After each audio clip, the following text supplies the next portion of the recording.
আমি একটি পেজের উপর দাঁড়িয়ে ব্যালেন্স করার চেষ্টা করছি। তোমাদের কি মনে হয় আমি এই বেসটাকে ছুঁয়ে আছি?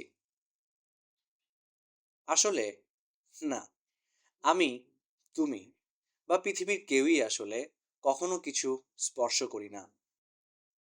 দেখো, অ্যাটমগুলোর বাইরের ইলেকট্রনগুলো একে অপরকে রিপালস বা বিকর্ষণ করছে।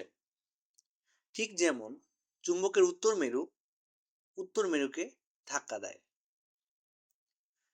মাঝখানে একটা ন্যানোমিটার গ্যাপ থেকেই যায়। এটা হচ্ছে মিস্টার বোকা। মিস্টার বোকা তার ক্রাশের হাত ধরার চেষ্টা করছে,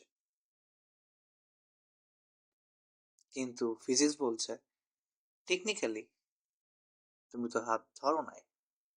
আমরা যেটাকে স্পর্শ বা ধাক্কা ভাবি, সেটা আসলে ইলেকট্রোম্যাগনেটিক ফোর্সের একটা রিপালশন। কিন্তু এই মাইক্রো জগৎ বাদ দিলেও আমাদের ম্যাক্রো বা বড় জগতে ফোর্স বা বল নিয়ে আমাদের একটা বিশাল ভুল ধারণা আছে। আজ আমরা সেই ভুলটাই ভাঙবো।